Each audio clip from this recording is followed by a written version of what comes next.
Ahava blessings. Welcome to this video. In this video, we're going to talk about how to navigate this retrograde. We have one retrograde in particular that is hitting us a little bit harder simply because it is Mercury, is one of the inner planets.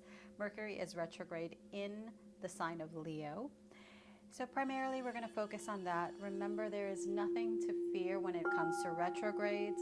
Retrogrades are simply a time to slow down, to take a breath, to re-envision, to reimagine, to reconfigure, to retool, to reassess what is working and what may not be working, and then course correct and fine tune. For those that don't know me, welcome. My name is Aria. I am an ordained Magdalene priestess, Reiki master, energy and sound alchemist. For those that do know me and are subscribing to my channel, welcome back. As I mentioned, Mercury retrograde in Leo. As you know, the energies are quite intense. Leo is a fire sign. It is a fixed sign. It is the lion. It is regal. It is sovereign. It is about leadership. It is about passion, purpose, pleasure, drama. So there is the possibility for us to lean into more of the shadow egoic side of it. However, the antidote to that is to remain in the heart. Remember, Leo, the lion, the sovereign, the king, the queen, rules the heart. So by focusing on your heart, we're actually able to more easily alchemize whatever energies this retrograde season is bringing our way. We have Pluto retrograde in Aquarius. We have Neptune retrograde in Saturn retrograde and Neptune retrograde in Aries. We have a lot of energy of discipline, of sacred leadership, of setting proper boundaries, of minding yourself, really experiencing and embodying self-mastery. Self-mastery really leads us to true leadership, to true embodied spirituality. When we can identify when we are in the heart versus when we are in the ego, we can more easily respond rather than react.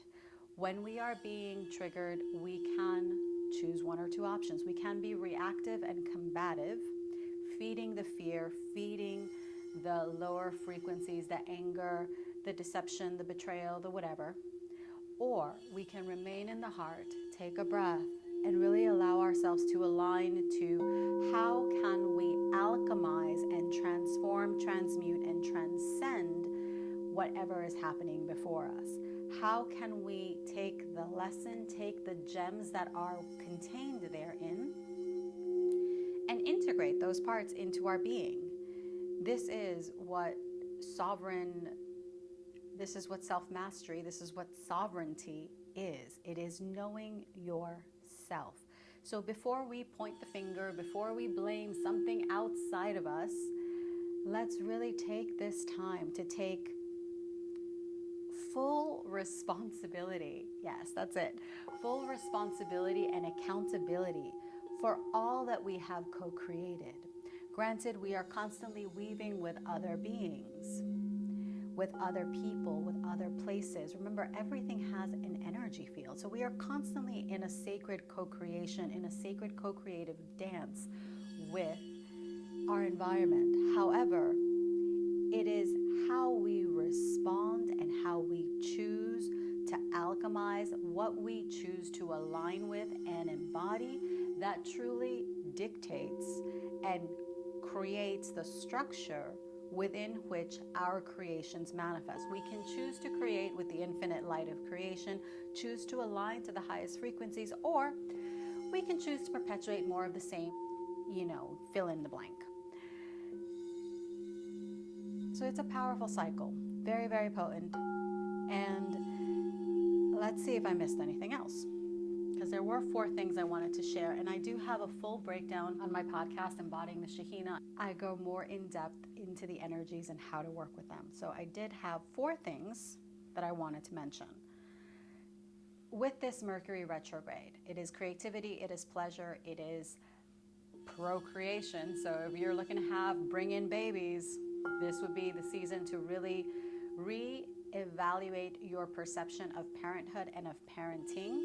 It is also a wonderful time to reparent yourself. So wherever you were not shown enough love, shown enough attention, wherever you were not seen and truly cherished, it is time to not approach these parts from a place of blame or shame or guilt or not feeling worthy, but really approach them from a place of how can we soothe our hearts? How can we soothe and nurture that inner child within us that needs that love, that support, that affection?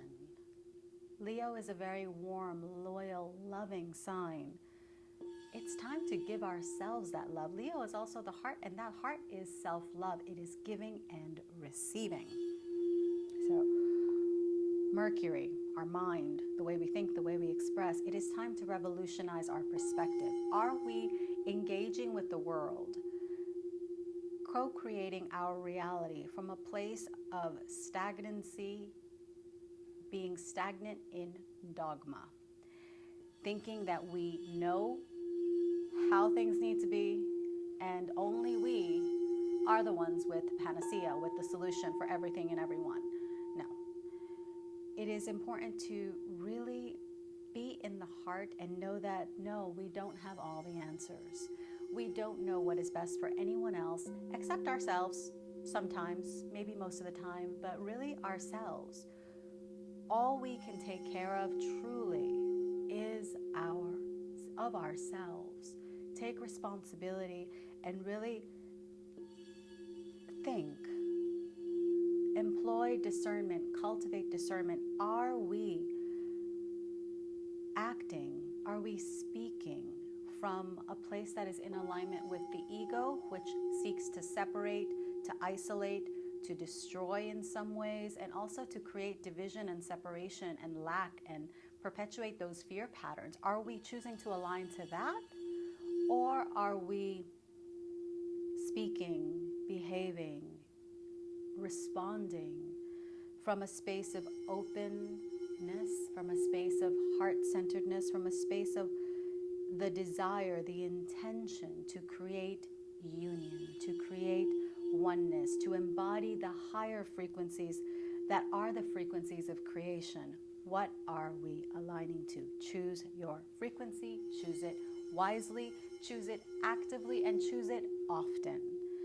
Always be asking yourself questions. Is this in alignment with the light, with creation? Or is this perpetuating my fear? Is this my fear? Is this my doubt? Is this my sense of unworthiness? Is that what is running the show? Or is my higher self running the show? Free will. What are we choosing? This is a time for profound transformation. Embrace it. Death, rebirth, let's do it. It's time to shed the layers that do not serve us. It's time to let the past be the past and stop bringing it into the future and into the present. Yes, we need to understand what has transpired in order to really have a clear idea and a clear sense of self of who we are and what we are about. Yes, very, very important to understand the past and history for that purpose.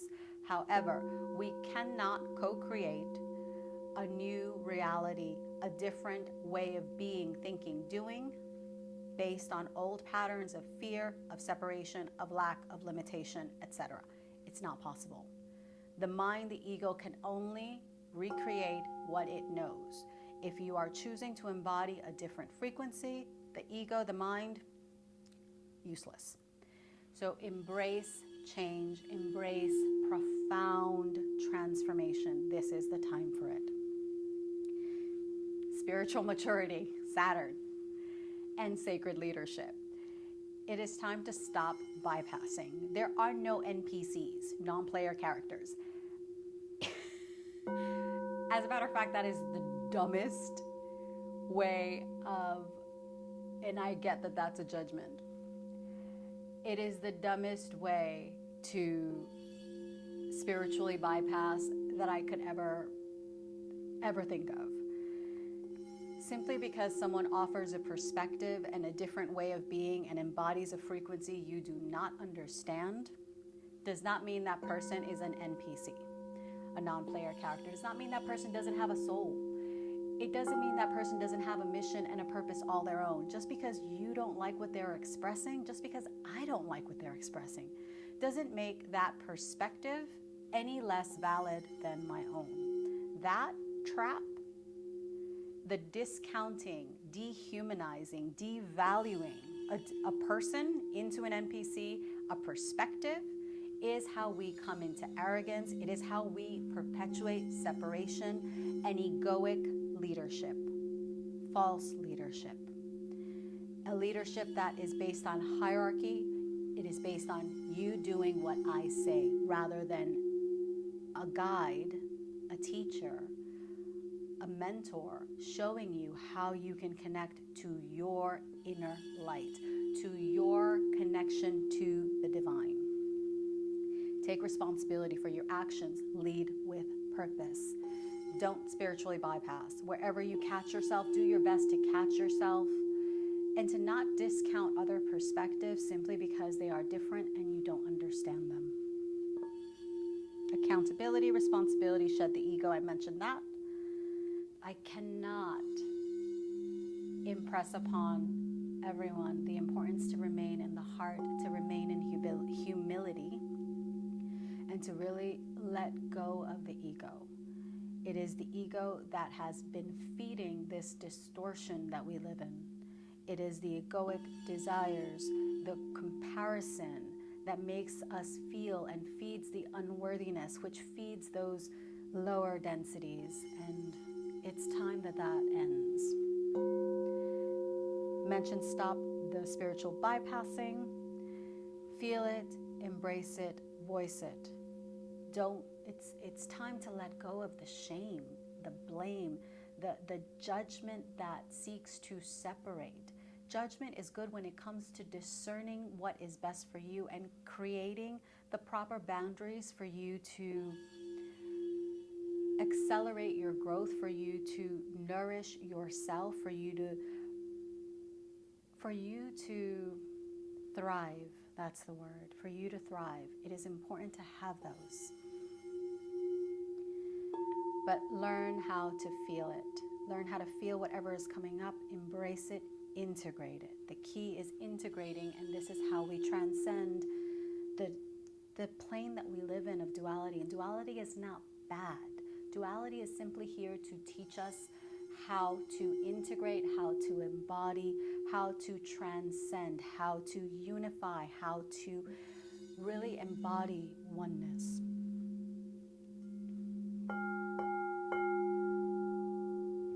And redefine the way we think, the way we speak, the way we express. Cultivate discernment. It is time to re-envision and reimagine new ways of thinking, being, and doing. New ways of expressing. Leo is expression. It is self-expression. It is creativity. Mercury is the mind. It's the way we think. It's the way we interact. It's your close community. It's time we stop judging and stop otherizing people. There are certain frequencies that do feed off of that distortion, that disconnection, that hatred, that anger, that element of judgment and delusion. Anything that seeks to ultimately separates us from our true essence, from the divine. So during this retrograde, lead with the heart. Come back as many times as you need to the heart. And in order to do this,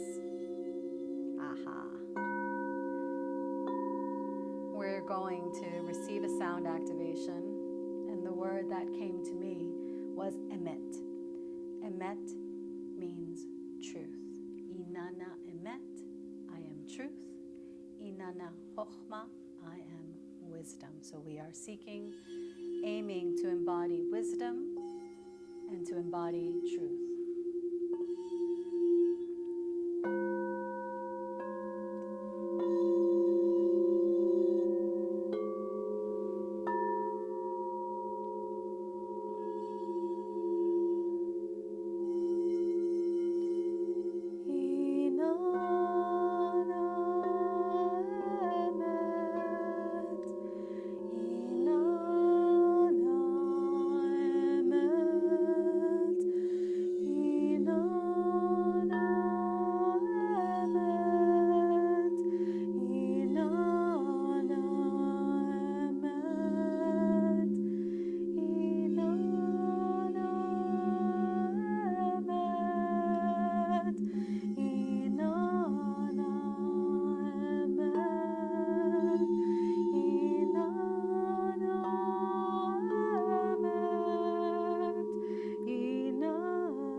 deep inhale.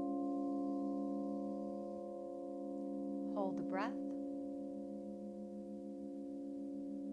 And exhale. Have a blessed day. Make the most of this retrograde season. All these energies are here to awaken us further, to stir us into action and into embodiment, into true embodiment of wisdom, of truth, of our light, of our soul. Have a blessed day. If you enjoyed this, like, share, and subscribe. Comment below. Let me know how you're feeling these energies, and I will see you in